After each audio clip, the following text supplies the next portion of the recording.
Peace, peace, and love, family. Welcome to another episode of Sins of the Father. I am your host, Ani I Am, and I welcome you again as we just dive into this issues of how to navigate unhealed feelings, how to navigate unhealed trauma, how to navigate these past experiences that we seem to hold on to that we can't let go of. In this episode here, I want to just talk about relationships with children again. I know we spoke about this before, but this weekend I had a really great opportunity to connect with my children again. And it was really like a beautiful experience as I've been involving and out here talking to you guys and just learning and growing. I had the opportunity to sit with my children and express some of the feelings that have been pent up inside of me. And more importantly, I had the opportunity to let them know that it was okay for them to let me know about the feelings that are pinned up inside of them. So, it was like I sat down with my daughter, and she had not spoken to me now for about 6 to 8 months. And I'll be honest with you, I really don't know why. I don't have any direct idea of why she wasn't talking to me. I asked her, I text messaged her, I called her. She doesn't live in the States, so she lives out of state. So I asked her these questions, and she just wouldn't or didn't have the capacity to talk to me about it at that moment, right? So I was kind of asking her, talk to me, like, what is it that you need from me? Like, what is it that you feel is stopping you from being able to communicate with me? And then I paused because I realized at that moment I was asking her to do something that I've never been able to do, which was to communicate my feelings without having the opportunity to process and really even evaluate or understand why I'm feeling the way. So what I did was I backed up and I said, I expressed what I was feeling, and I told her, when you're ready, I want to be here for you. I am here for you. I am okay with you dumping or you having to get anything off your chest in whichever way you feel you have to get it off your chest. If you have to scream at me, if you have to curse at me, if you have to do whatever, in that moment, I'm giving you free reign to let go of your pain, because it's more important that you release that pain and I wear it than you wear it for the next 50 years of your life. And it'll affect your children, it'll affect your job, it'll affect your relationships with any man you get involved with. And I said, I wouldn't want that to happen, because what's going on between you and I will be repeated, and then we'll be committed to that cycle of trauma and dysfunctionality. So in that, I saw a release in her face. I saw a release of tension. I saw that at that moment, that was what she needed, that respect for separation and privacy and time. And also the fact that I acknowledged that she was worth me giving her the space and the time. And I acknowledged that I knew that there had to be some pain or something that I did, and I was ready to take full accountability for it.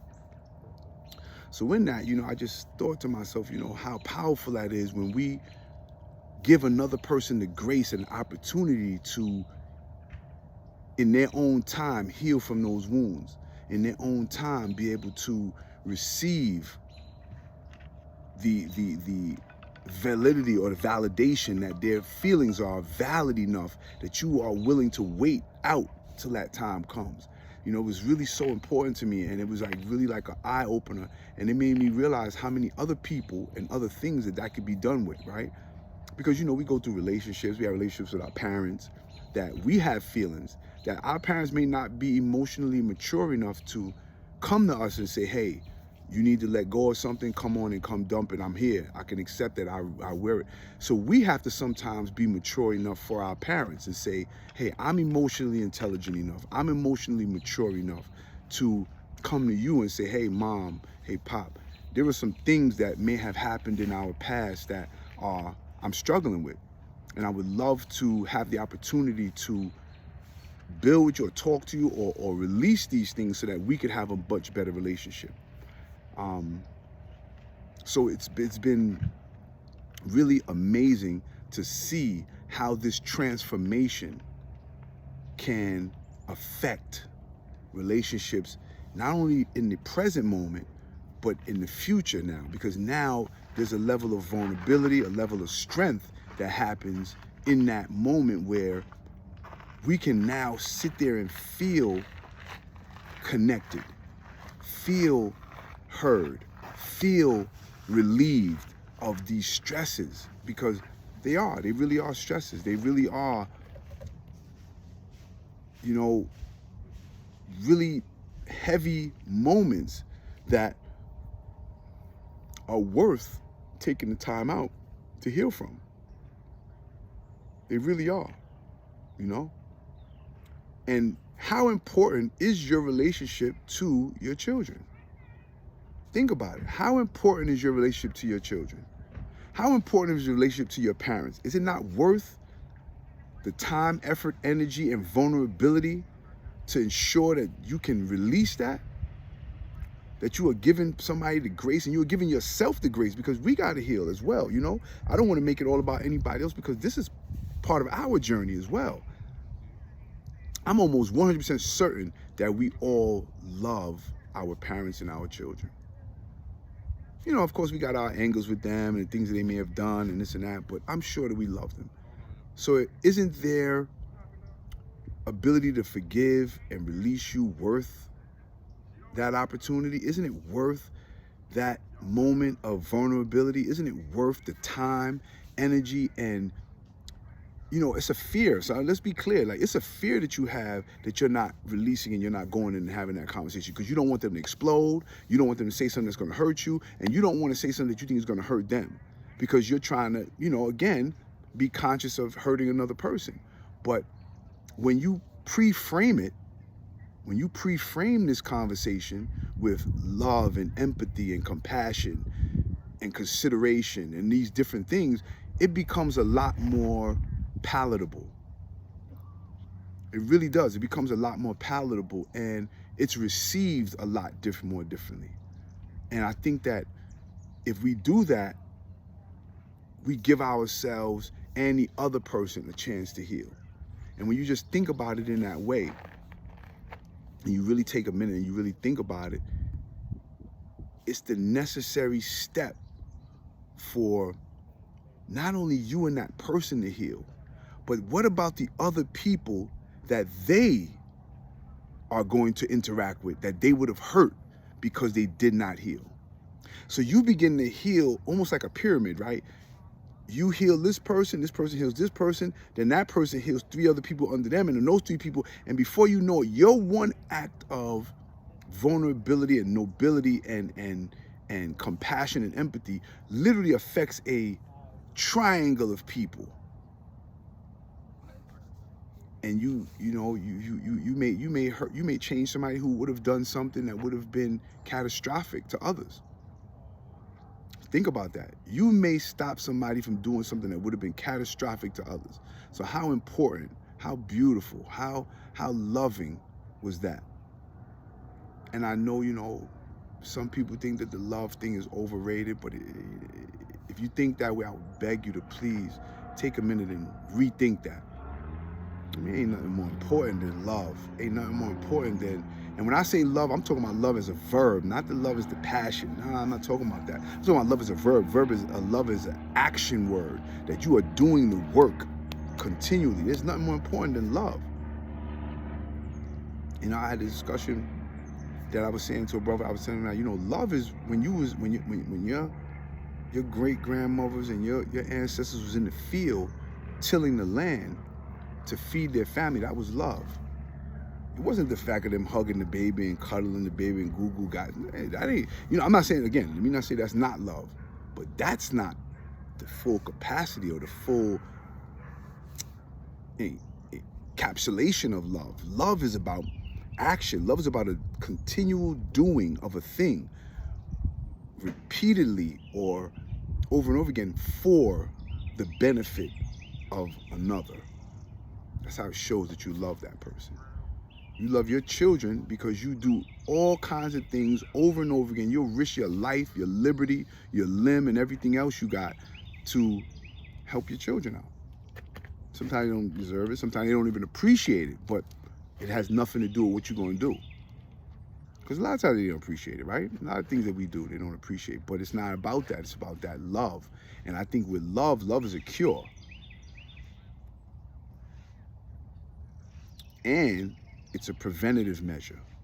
So not only can it cure a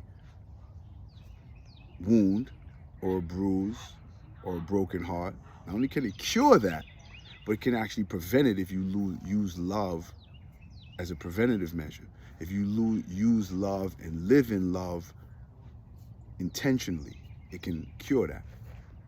And think of how important this is. Think of how important it is that we have that ability to cure those that we really care about, that we have love for, our family members. And if you say you love yourself, how important is it that you cure yourself as well? Think about that. If you love yourself, how important is it for you? You can go out, you can love yourself and go buy yourself a nice car, get dressed up, go to a party, take yourself to the best dinner, be doing all the, all the posting and all this. You could do all of those things, right? And that would be considered, I love myself. Oh, we got people online, I love myself, I'm doing this, I'm doing that, I'm taking myself, I'm going on a trip, I'm doing it. But do you love yourself enough to heal yourself? Do you love yourself enough to heal your progeny? Do you love yourself enough to heal your parents? Because even in you dumping and telling your parents what they may have done to you and how it affected you may actually release something from it, because you don't know what they feel in that moment. You don't know what they may have thought. I thought I really damaged you. I thought you don't know what they thinking until you have this conversation. It requires a very tender touch, because it's a very delicate moment, and as we look and we see how these things play out, like I said, with my children over this weekend, it was a thing of, it really touched my heart to feel the level of consideration that they received from me, because it gave them a level of empowerment. Me being vulnerable to them, which at one point I was this strong figure. I'm not saying I'm not a strong figure now, I'm just saying, but I was a very strong, aggressive, dominant figure. So now for me to be vulnerable and for me to open up to them and say, hey, I understand I may have done some things that I wasn't aware of. I may have, and I'm not even asking for I'm not even trying to justify it. I'm saying I'm holding myself accountable, and I'm okay with you holding me accountable and you letting me know what it is that I did. Man, it worked wonders. It worked wonders, because you just don't know until you speak on it. You don't know how much they need it. You don't even know how much you need it. But I can almost, and I don't never want to project on nobody else what I'm going through, what I feel, but I want to say, I could almost assure you that there are things that you need that you don't know you need. There are healings that you need that you don't even know you need, that if you took the time to open up, if you took the time to be vulnerable, if you took the time to receive criticism, receive the words that may sting, it may hurt, it may pinch you, it may, you know what I'm saying? It may, you may feel it. And you did it, you are still going to be the better for it. That much I can say. If you do it, you do the work, you take the time, you are going to be that much the better for it. Because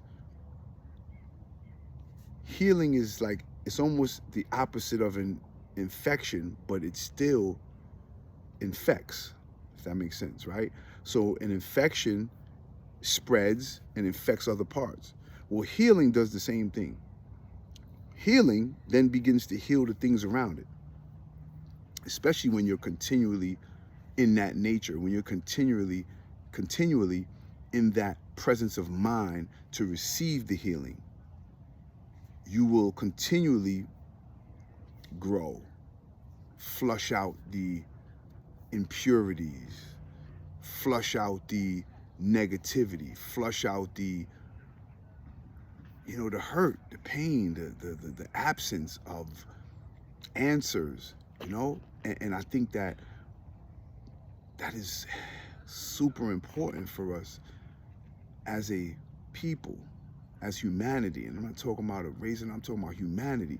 As humanity, that is important for us to finally get to a point where we understand how important it is for one another to grow and be at ease and find a way back to congruency, to togetherness, to oneness, to unity. We can't unify because we don't trust each other, and we don't trust each other because there are things that we have not resolved that won't allow us to trust each other, because we don't even really trust ourselves, because we're so hurt that we can't even trust the things that are coming out of everybody's mouth. We can't trust everybody's intentions because we haven't begun to trust ourselves enough that we could receive what other people are trying to give. So in this, I say, family, as I always say, there were certain words that I like to leave us with, and I say truth, empathy, healing, consideration, love.